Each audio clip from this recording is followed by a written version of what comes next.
Welcome to Cognitive Academy. Guys 15 से forester live batch start होगा। Registration के लिए आपको इस नंबर पे व्हाट्सएप मैसेज करना है, हम आपको रजिस्ट्रेशन लिंक सेंड करेंगे। Thank you.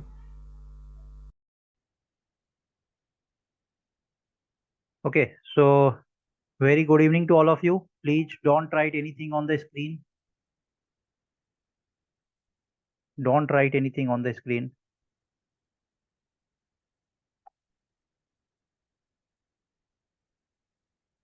No one is allowed to write anything on the screen. Okay, you have to listen me carefully. और ये सेशन मैं आप लोगों का हिंदी में कंडक्ट करूंगा। बहुत सारे स्टूडेंट्स का कभी प्रॉब्लम रहता है कि सर कंप्लीट हिंदी में समझाइए, कैसे करना है, क्या करना है। ये बहुत ही इंपॉर्टेंट सेशन होने वाला है। इस सेशन में हम लोग इंटायर आपका जो सिलेबस है, उस पूरे सिलेबस को हम लोग यहाँ पे डिस्कस करेंगे। क्या स्ट्रैटेजी होना चाहिए, क्या स्ट्रैटेजी होना चाहिए, किस तरीके से आपको सिलेबस कंप्लीट करना है, कितने टाइम में आपको सिलेबस कंप्लीट करना है,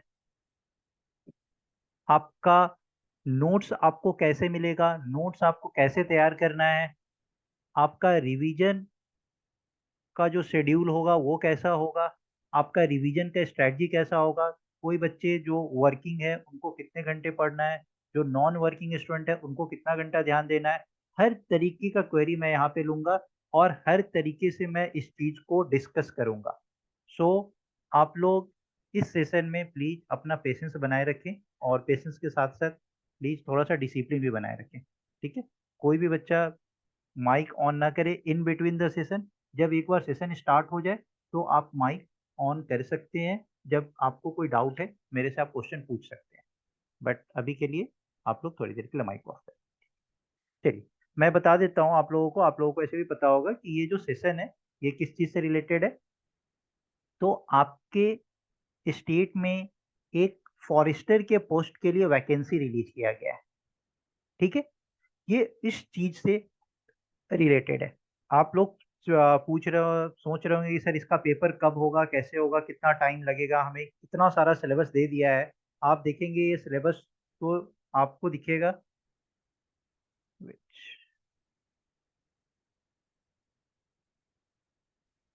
ये जो सिलेबस आप देख रहे हैं, इस सिलेबस को टोटल 5 सेक्शन में डिवाइड किया गया है। 5 section, section A, B, C, D and E. आराम आराम से हम लोग एक एक सेक्शन के बारे में समझते हैं और देखते हैं। देखिए, ये जो सेक्शन ए है, सेक्शन ए में बेसिकली आपसे क्या पूछा जाएगा, तो आपसे जनरल साइंस पूछा जाएगा। जनरल साइंस, देखिए, इसको शॉर्ट में हम लोग बोल देते हैं ना जनरल स्टडीज, बट ये रॉन्ग है। ये जनरल स्टडीज नहीं है, यहाँ पे आपसे जनरल साइंस पूछे जाएंगे। जो जनरल स्टडीज होगा वो आपका सेक्शन 3 में कवर किया जाएगा, सेक्शन सी में कवर किया जाएगा। जनरल साइंस में क्या पूछा जाएगा, तो जो भी आपने 12th लेवल तक पीसीएम में पीसीबी में पढ़ा है, फिजिक्स केमिस्ट्री एंड बायो में जो भी आपने कॉन्सेप्ट्स पढ़े हैं, वो सारे कॉन्सेप्ट्स आपसे यहाँ पे पूछे जाएंगे। Now you might be wondering कि सर इतना टफ जो फिजिक्स में हम लोग पढ़ते थे, केमिस्ट्री में हम लोग पढ़ते थे क्लास 12 लेवल पे, वो पूछा जाएगा। तो देखिए, ऐसा कुछ नहीं होगा। 12th स्टैंडर्ड बोलने का मतलब है कि जो भी आपका कॉम्पिटिटिव एग्जाम पूरे देश में होता है, कॉम्पिटिटिव एग्जाम, इसमें सबसे टफ एग्जाम या सबसे वाइड कवरेज किसका होता है, तो यू ऑल नो कि सिविल सर्विसेज का होता है। और सिविल सर्विसेज में जो साइंस पूछा जाता है, उस साइंस का भी जो स्टैंडर्ड होता है वो 10th लेवल तक का होता है। जो 11th और 12th में वही सारे क्वेश्चंस आपसे पूछे जाते हैं, जिसका बेस कहीं ना कहीं 10th लेवल में होता है, 9th लेवल में होता है। वही सारे क्वेश्चंस आपसे 11th और 12th स्टैंडर्ड तक पूछे जाते हैं। वरना अलग से आपसे ऐसा नहीं होगा कि कोई कोई क्वेश्चन ऐसा आ जाएगा, इतना टफ सा क्वेश्चन कि sp3 वैलेंसी बॉन्ड कौन सा किसके साथ बनाएगा, तो इस तरीके का कोई टफ क्वेश्चन आपसे नहीं पूछा जाएगा। ठीक है, बेसिक साइंस यहाँ पे ऑलरेडी मेंशन्ड है, बेसिक साइंस।